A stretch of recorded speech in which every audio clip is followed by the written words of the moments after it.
Good morning, everyone. Today we are going to discuss the textbook reading of chapter The Blue Bead, pages 94 and 95.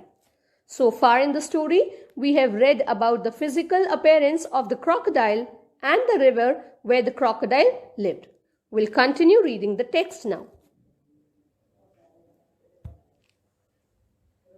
So by the end of this video, you will be able to read pages 94 and 95 from the textbook along with difficult words, learn the literary devices used in the text, and you will be able to answer the questions related. From the day perhaps 100 years ago, when the sun had hatched him in a sandbank and he had broken his shell and got his head out and looked around, ready to snap at anything before he was even fully hatched. From that day, when he had at once made for the water, ready to fend for himself immediately, he had lived by his brainless craft and ferocity. Let us discuss the meanings, children. Hatched, opened the egg and produced a young animal. Snap, to grasp at something eagerly. Made for the water, got into water. Fend for, to provide for. Brainless craft, not guided by brain but by natural instinct. Ferocity, exhibiting great brutality. So children, from the paragraph we are learning about the age of the crocodile. The crocodile was perhaps 100 years old. The eggs of the crocodile are usually located at the sandbanks or the shores of water body. So the sun's heat helped this egg to hatch. The crocodile broke his shell, took his head out, and he looked around. He was so powerful right from the birth that he was ready to grab anything or snap at anything even before he had fully hatched. From that day onwards, when he went to the water to take care of himself, he was not guided by his brain, but he was guided by his natural instinct. He was ferocious enough to take care of himself in the water. So children, you can see how active the crocodile is right from the birth. He is still hatching from this egg and is ready to snap at anything.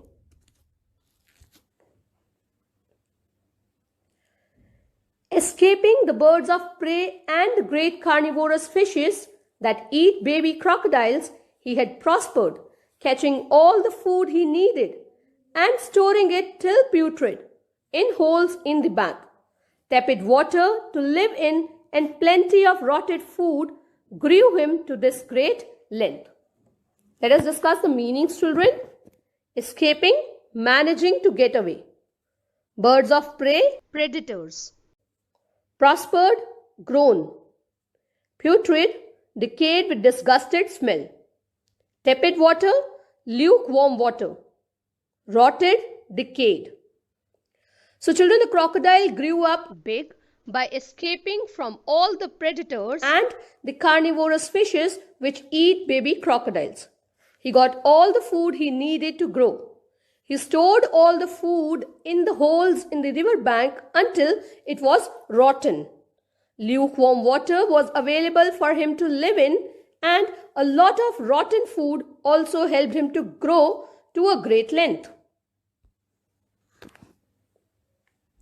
Now nothing could pierce the inch-thick armored hide, not even rifle bullets, which would bounce off.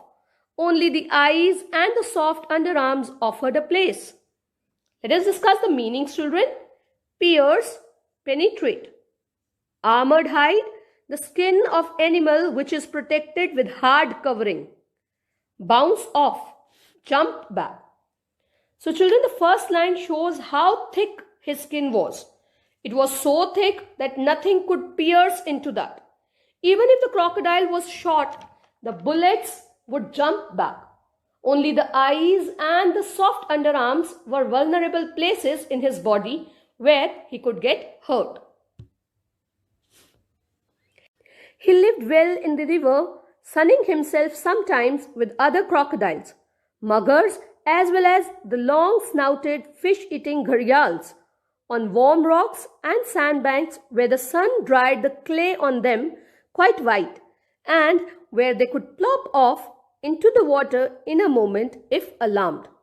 Let us discuss the meanings, children. Sunning, basking in the sun. Long snouted, long projected nose. Gharials, a large long snouted Indian crocodile. Plop off, jump into water making a splashing sound. Alarmed, feeling a sense of danger. So this sentence, the first one, clearly shows how well the crocodile lived in the river. He used to bask in the sun with other crocodiles, muggers, as well as long-mouthed fish-eating gharials. He used to live on the warm rocks and sandbanks where the sun dried the clay on them, quite white, and they could jump into water if they felt that there was a danger. Children, let us see the difference between a gharial and a crocodile. So you can see this is a gharial with long snouted mouth, and the crocodile does not have this length of mouth. He has a shorter one. The big crocodile fed mostly on fish, but also on deer and monkey that came to drink, perhaps a duck or two, but sometimes here at the ford he fed on a pie dog full of parasites or a skeleton cow. Let us discuss the meanings, children. Ford, a shallow part of a river that can be crossed by walking. Pie dog, an ownerless half-wild Asian dog. Parasites, living creatures who live on other creatures' bodies for food. Skeleton here refers to very thin. So here in this paragraph, children, we will get to know what this crocodile actually ate. He ate fishes, also those deer and monkeys who came to drink water from the river. He also used to eat 1 or 2 ducks at a time to satisfy his hunger. Sometimes at the stream, he would also eat pie dogs full of parasites or a very lean cow. And sometimes he went down to the burning ghats and found the half-burnt bodies of Indians cast into the stream. Let us discuss the meanings, children. Cast means to throw off or to throw away. So sometimes this crocodile would go down to the burning ghats and found the half-burnt bodies of Indians, which shows the rituals that the Indians performed by burning their dead people and then casting those bodies to the rivers. He also used to feed on those half-burnt human bodies. Beside him in the shoals, as he lay waiting, glimmered a blue gem. It was not a gem though. It was sand-worn glass that had been rolling about in the river for a long time. By chance, it was perforated right through the neck of a bottle, perhaps a blue bead. Let us discuss the meanings, children. Shoals means shallows. Glimmered, shone. Perforated, pierced. So beside the shallow area where the crocodile was lying, there was a blue gem which was shining faintly. In this paragraph, there is a mention of a blue-colored sand-worn glass bead, which must have been rolling about in the water for a long time. This must have been perforated through the neck of a bottle. In the shrill, noisy village above the ford, out of a mud house, the same color as the ground, came a little girl, a thin, starveling child, dressed in an earth-colored rag. She had torn the rag in two to make skirt and sari. Let us discuss the meanings, children. Shrill, high-pitched. Same color as the ground. Simile has been used. Sepia had a dark complexion. Starveling means thin from lack of food. So children, in this paragraph, we are getting introduced to the main character of the story, Sepia, who appears out from a mud house, from the shrill, noisy village, which was situated above the stream. She was dark in color and was quite thin because of lack of food. She was dressed in dirty clothes. She had one piece of rag out of which she had made a sari and a skirt. Sibia was eating the last of her meal, chapati wrapped round a smear of green chili and rancid butter, and she divided this also to make it seem more and bit it, showing straight white teeth. Let us discuss the meanings, children. Smear means a coat.